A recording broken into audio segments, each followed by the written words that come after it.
Bonjour et bienvenue à la Critique Intelligente, dans une vidéo un peu particulière où je dois affronter la vérité en face. Dans ma review des 2 premiers épisodes de Dragon Ball Daima, j'avais dit que malgré l'intérêt qui n'y était pas beaucoup, je continuerais quand même la série pour en faire une review une fois qu'elle serait terminée et pitch de vente à la clé. Mais je me mentais à moi-même en même temps de vous mentir à vous. Je n'ai pas écouté un seul épisode depuis. Et je vois quand même un peu les grandes lignes. En fait, il n'y en a à peu près pas, mais bon, dès qu'il y a des épisodes un peu plus grandioses, je le vois un peu circuler dans mon fil d'actualité. Et vraiment, ça me laisse de marbre. Et c'est là que c'est vraiment drôle. On peut tracer beaucoup de parallèles entre Star Wars et Dragon Ball. Hein. C'était une œuvre culte qui a eu le droit à une suite, plus rapidement dans le cas de Dragon Ball, là, mais qui n'a pas su faire l'unanimité. Puis, ça a été un petit peu, pas forcément dans l'oubli, mais laissé comme ça.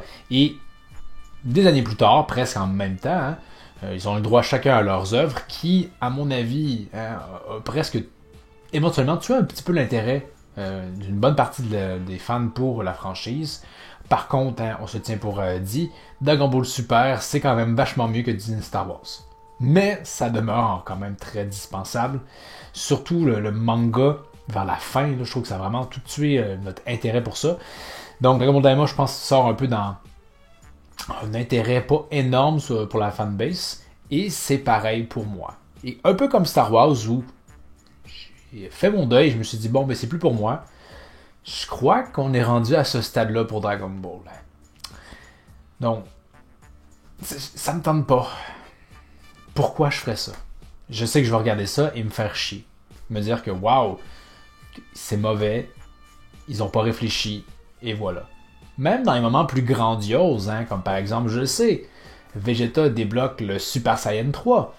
Mais là encore, dans ce contexte-là, dans leur corps amoindri à la puissance réduite face à des adversaires qui auraient pas fait long feu devant leur eux adultes, et c'est dans ces circonstances-là que Vegeta se surdépasse pour obtenir son Super Saiyan 3, ok.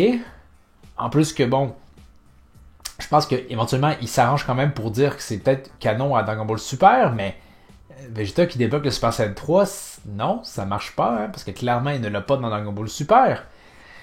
Donc, c'est juste, c'est toujours ça. Une absence de talent. Voilà tout. Hein, de se dire que comme tout le monde aurait dit, ouais, non, on fait pas ça, c'est pas une bonne idée. Et ils le font. Et j'entends des échos hein, de moments un peu lamentables de toute cette série-là où il y a peut-être des moments de gloire ici et là, mais que c'est plus l'exception que la règle. Donc, je vois pas l'intérêt de me faire souffrir. Vous voulez ma review? Regardez pas ça, clairement. Ça serait pas bon. J'ai pas besoin de le regarder pour vous le dire. Je pourrais faire une anti-review puis même là, ça serait trop d'efforts. Donc, vraiment, voilà, c'est des choses. En plus que Toriyama n'est pas là, mais ça change pas grand-chose. Hein. Il était là pour Super et c'était pas incroyable.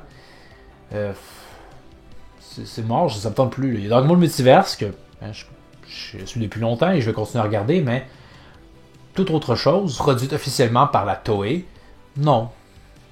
Dragon Ball, c'était les 42 tomes. Je garde quand même des bons signaux de Dragon Ball GT. Il y aura Dragon Ball Super, mais ça s'arrête là.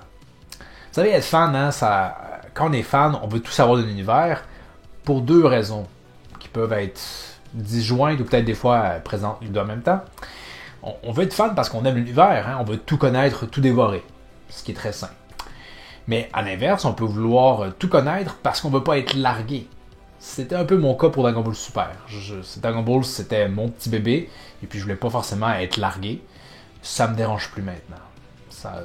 Savoir qu'il y a Majin Buu et Majin Doo, et que l'un est pas bon, l'autre meilleur, non, ça va. C'est pas des connaissances ça me dérange pas que certains savent plus que moi à ce niveau-là. Je connais très bien mon Dragon Ball 1 à des 42 tomes, ça va aller. Plus que ça, c'est connaître ce qui est pas intéressant de connaître. Donc, c'est un drôle de deuil à faire de se dire que comme bon, mais c'est un deuil sain, je pense. Justement, quand une œuvre devient une franchise, ben effectivement, vouloir suivre bêtement ça, c'est pas l'attitude la plus maligne. Et je pense que c'est très sage. Encore une fois, c'est une leçon apprise de Naruto. Hein. Faites-vous pas chier à écouter une série que vous n'aimez pas. Ça n'en vaut pas la peine. Vraiment. Donc, c'est malheureusement mon constat pour Dragon Ball Daima. Donc, non, il n'y aura pas de review et il n'y aura pas de pitch de vente. Je prépare juste une espèce de pitch de vente d'un désintérêt total. Ça pourrait peut-être être quelque chose, mais...